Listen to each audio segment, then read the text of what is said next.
That's just what we do. The fact is the fact. Rick, he gave you this gun for a reason. We get him to tell me where my son is, and I kill him.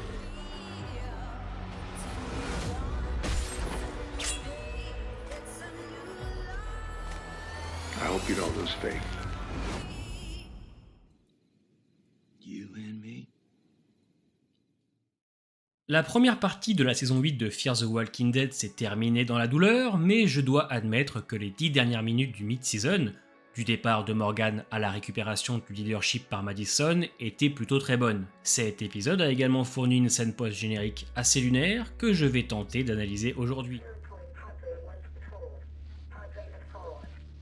On n'oublie donc pas le petit pouce bleu ou de s'abonner si la chaîne vous intéresse, et nous on y va. Juste après la défaite de Padre, Madison déclare qu'elle aidera les enfants à retrouver leurs parents car il existe de nombreux fichiers pour les aider. Elle explique également qu'elle a l'intention de faire de Padre un endroit sûr et de revenir à l'objectif initial de ce projet. Vient ensuite la scène finale où nous entendons Madison passer un appel radio. Elle confirme son nom et annonce à ceux qui entendent ce message qu'ils sont actuellement dans le territoire que Padre contrôlait autrefois. Elle raconte que Padre s'est effondré et n'est plus une menace.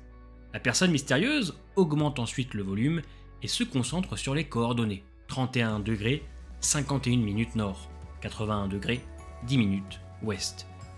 Elle dit qu'elle fera tout ce qui est en son pouvoir pour réunir les parents et les enfants.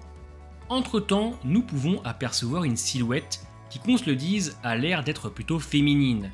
Nous pouvons y voir des cheveux blonds qui dépassent et les mains qui ont l'air d'appartenir à une femme. Honnêtement, je ne pense pas que ce soit Troy. Sur les images promo de la 8B, vous pouvez voir que Troy n'a pas l'air d'être blond, en tout cas si c'est bien lui.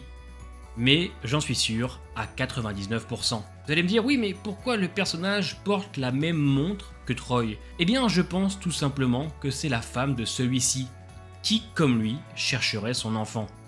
Il s'est écoulé presque 8 ans entre la saison 3 et la saison 8, donc tout est possible. Je vais même rajouter à ça que tout est possible dans Fear the Walking Dead tout court. La personne note donc les coordonnées et va préparer son sac à dos.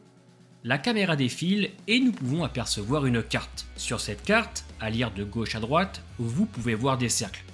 En partant de gauche, donc, se trouve le barrage Gonzales, là où étaient nos personnages avant l'explosion en fin de saison 3.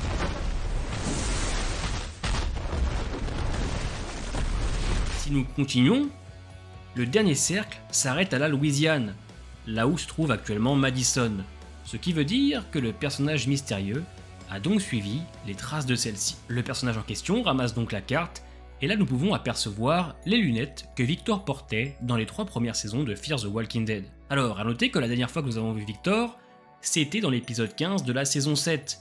Le personnage est parti en barque avec les autres, mais a totalement disparu ensuite. Le personnage récupère les lunettes pour ensuite les mettre, elle aussi, dans son sac. La caméra continue et nous montre cette fois un marteau. Ce marteau ressemble étrangement à celui dont Madison s'est servi pour exploser le crâne de Troy. Ce passage est assez explicite et nous confirme bien ou presque que Troy est sûrement encore en vie. Rappelons aussi que la dernière fois où nous l'avons vu, c'était dans l'épisode 16 de la saison 3. Madison lui avait fracassé la tête après qu'il ait avoué avoir envoyé la horde sur le ranch. À peine quelques secondes avant la fin de la scène, nous pouvons apercevoir la prothèse d'Alicia. Et comment cette personne, en lien avec Troy je pense, peut être en possession de celle-ci, puisqu'Alicia l'avait encore au bras à la fin de l'épisode 15 de la saison 7. Comment expliquez-vous un passage comme celui-là? Cela voudrait dire que la personne mystérieuse ait déjà rencontré Alicia? C'est même obligatoire puisque le personnage n'aurait jamais récupéré cette prothèse si elle ne savait pas à qui elle appartenait.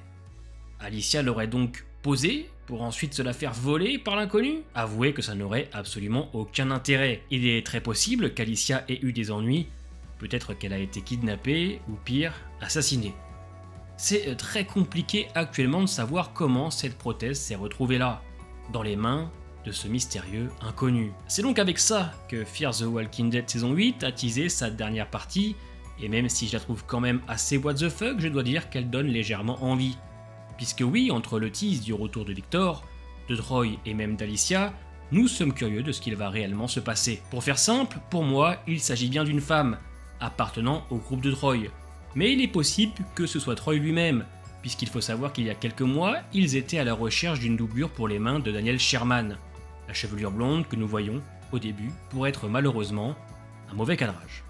Dans tous les cas, il sera bel et bien de retour et ça j'en suis persuadé. Reste à savoir comment maintenant cela sera-t-il fait. Qui est cette personne? Pourquoi a-t-elle les affaires de nos personnages? La réponse dans quelques mois. Et avant de terminer cette vidéo, je voudrais quand même vous parler un petit peu de mes attentes sur la saison 8B.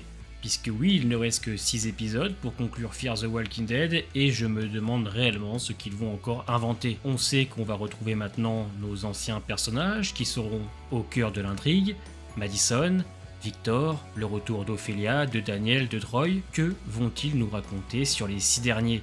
Troy va-t-il devenir le méchant de cette dernière partie? Et étant donné que Padre s'est terminé au mid-season, je les vois mal revenir. Est-ce qu'ils vont se concentrer sur les personnages principaux tout en essayant de rajouter un petit peu de danger avec des hordes ou le temps?